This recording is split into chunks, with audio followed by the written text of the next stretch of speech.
अस्सलाम वालेकुम, welcome to ज़ीना दीदी कुकिंग। मेरी तरफ से सबको ईद मुबारक। आज मेरे किचन में बहुत ही स्पेशल डिश बन रही है, ब्रेन मसाला की डिश।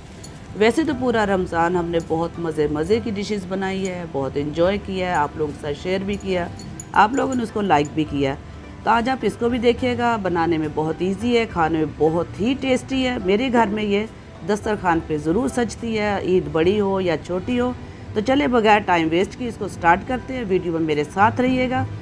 अगर आप मेरे चैनल पे नए हैं तो मेरा चैनल ज़रूर सब्सक्राइब कीजिएगा और साथ में लगे बेल आइकन को ज़रूर प्रेस कीजिएगा। बिस्मिल्लाहिर्रहमानिर्रहीम। तो मगज़ बनाने के लिए हम यहाँ पे ले रहे हैं बकरे के 2 मगज़, बिल्कुल फ्रेश है, लेकिन हमने इसको साफ़ करना है। साफ़ करने के लिए हम क्या करते हैं कि इसको बॉईल करते हैं। 2 गिलास मैंने पानी लिया है, इसके अंदर मैं 1 टीस्पून हल्दी डाल रही हूँ, 1 टीस्पून ही मैं सॉल्ट डाल रही हूँ। और अब इसके साथ हमने जो 2 मगज़ लिए हैं ये इसमें डाल देते हैं मासूम से। चले इसको 2 से 3 बॉईल आने तक हम लोग बॉईल करते हैं, तब तक हम नेक्स्ट प्रोसेस की तरफ चलते हैं। छोटी सी 4 प्याज ले लिया, अगर मीडियम हो तो आप उसकी 2 ले लें, बाकी मैंने 4 इसलिए लिए कि ये बहुत छोटी थी। तो हम इसको बारीक बारीक सा कट कर लेते हैं। तो बारीक काटे, आप चाहें तो इसको ऑमलेट कट भी कर सकते हैं और चाहे तो आप इसी तरह से बारीक काट लें। चले चलते हैं, अब हम काटते हैं अपने टमाटर। चलिए प्याज के बाद यहाँ मैं ले रही हूँ 2 अदद टमाटर। आप चाहें तो इसको काट के और पेस्ट भी बना सकते हैं। अगर आपके पास प्यूरी है तो आप प्यूरी इसके साथ इस्तेमाल कर सकते हैं। तो मैं इसको बारीक सा काट लेती हूँ। इतना आप बारीक काटेंगे कि ताकि उसके अंदर जो है हमारी इसके जो बड़े बड़े से टुकड़े ना नज़र आए।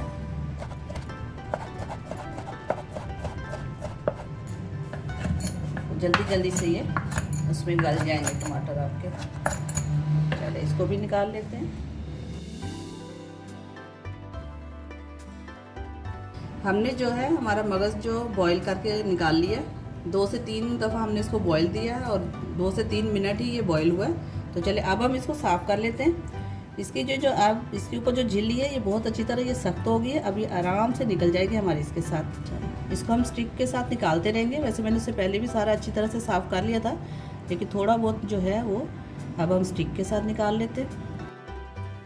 हमने रख लिया फ्राई पैन, इसमें हम डालते हैं 3 to 4 टेबलस्पून ऑयल, या अगर कप में देखें तो हाफ कप ऑयल हम इसमें डालेंगे। ऑयल हमारा गर्म हो चुका है। अब हमने जो मीडियम साइज़ की प्याज ली थी, मैंने स्मॉल ली थी 4, अगर आपके पास मीडियम है तो आप 2 लीजिएगा। तो मैंने बारीक उसको काट लिया था। अच्छा, प्याज को हमने बहुत ज़्यादा ब्राउन नहीं करना है, सिर्फ हल्का से इसको सॉफ्ट करना है, जिस तरह हम ऑमलेट बनाते हैं अंडे की, बिल्कुल इसी तरह से। अफशीन पहले मगज़ बिल्कुल नहीं खाती थी। अगर उसको बता देते थे ना कि ये ब्रेन बना है, मगज़ बना है या भेजा बना है, तो बिल्कुल बोलती थी मैंने नहीं खाना है, मैंने नहीं खाना है। जब छोटी थी तो बिल्कुल जो है वो मगज़ मसाला नहीं खाती थी। तो मैंने क्या किया, इसी तरह से इसको बना के मैंने इसे खिलाया और मैंने बोला कि ये ना अंडा हमने बनाया, ऑमलेट बनाई है। बड़ी मज़े से खा गई। कह लेगी मम्मा ये तो अंडा बहुत मज़े का है, ये कौन सा अंडा है? मैंने बोला ये है एक तरह का अंडा, फिर से खिलाऊंगी ना फिर आपको बताऊंगी। फिर 2-3 दफ़ा मैंने इनको खिलाया। उसके बाद जो है अब हम सबसे ज़्यादा जो है वो हमारी मेरी अफशीन को मगज़ पसंद है।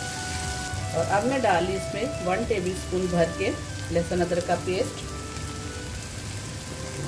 तो भी इसके साथ ही कर लेते हैं तकरीबन 30 सेकंड तक।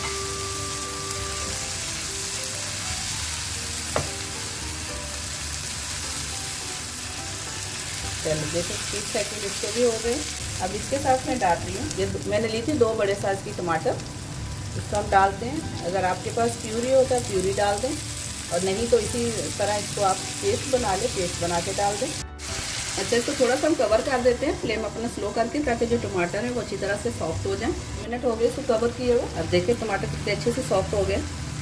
अब ये मसाले के साथ साथ ही जो है अच्छी तरह से फ्राई हो जाएंगे। फिर अभी जो नज़र आ रहे हैं ये भी ख़त्म हो जाएंगे, इसके साथ ही मिक्स हो जाएंगे। तो चले डालते हैं हम इसमें कुछ मसाले। 1/2 टीस्पून लाल मिर्ची पाउडर, 1/2 टीस्पून नमक, ये 3 से 4 मैंने मिर्ची ली थी हरी, बारीक चॉप कर लिए, ये जाएगी इसमें। 1/2 टीस्पून ही मैं डाल रही हूँ इसके अंदर ज़ीरा, 1 टीस्पून डाल रही हूँ पिसा हुआ धनिया, और 1/2 टीस्पून ही डाल रही मैं इसमें हल्दी। पहले इसको मिक्स करते हैं।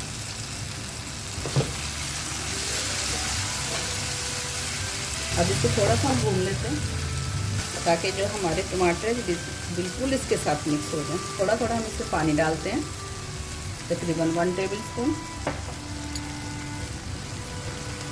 तो देखिए अब मैं डाली 1 टीस्पून गरम मसाला पीसा हुआ, होममेड गरम मसाला। मैंने इसकी रेसिपी आप लोगों के साथ शेयर की हुई है, नहीं देखी तो मैं इसका लिंक आप लोगों के साथ शेयर करूँगी आई बटन में। अब हम इसको भून लेते हैं थोड़ा सा।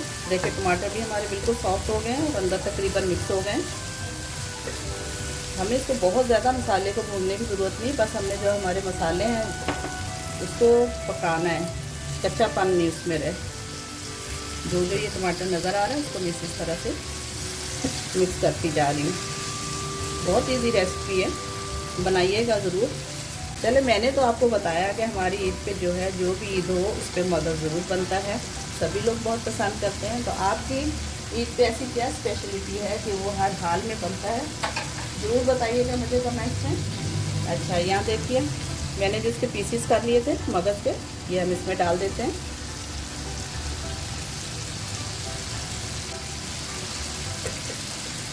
इसको हम बहुत ज़्यादा बारीक नहीं करेंगे, थोड़ा सा मोटा मोटा से छोड़ेंगे ताकि इसके अंदर हल्का हल्का सा नज़र आए। मज़े मज़े की डिशें इस दफ़ा बनी है पूरे रमज़ान में। चलो जी देखिए सारा इसके अंदर मिक्स हो गया। अब हम इसके अंदर डालते हैं तो थोड़ी सी मैंने कसूरी मेथी ली है 1 टीस्पून। इसको हाथों में इस तरह से मसलते हैं और इसके ऊपर डालते हैं। इसकी बहुत अच्छी खुशबू आएगी इसके अंदर। मिक्स करते हैं इसको। अब हम डाल रहे हैं तकरीबन 1 से 1.5 टेबल स्पून हरा धनिया। इसको भी अच्छी तरह मिक्स कर देते हैं। फ्लेम अपना ऑफ करते हैं। तो चलिए इसको डिश आउट करके बताते हैं आपको। तैयार है हमारा बहुत ही मज़ेदार, टेस्ट में लाजवाब ब्रेन मसाला। इसको बनाना बहुत इजी था, आपने देखा होगा, आपने भी इंजॉय किया होगा। आप इसको ट्राई ज़रूर कीजिएगा। अगर आपको ये मेरी रेसिपी अच्छी लगे लाइक कीजिएगा, शेयर कीजिएगा अपने फैमिली मेम्बर्स के साथ, अपने फ्रेंड्स के साथ, ताकि वो भी इसको बनाएं और इन्जॉय करें। तो अगर आपने मेरा चैनल सब्सक्राइब नहीं किया तो सब्सक्राइब कर दीजिएगा। तो हम इंजॉय करते हैं ये बहुत ही मज़ेदार ब्रेन मसाला। तो इंशाल्लाह मिलते हैं नेक्स्ट एक बहुत ही अच्छी सी वीडियो में बहुत ही ईजी रेसिपी के साथ। तब तक अपना बहुत ख्याल रखिएगा, मुझे भी अपनी दुआओं में याद रखिएगा। अल्लाह हाफिज़।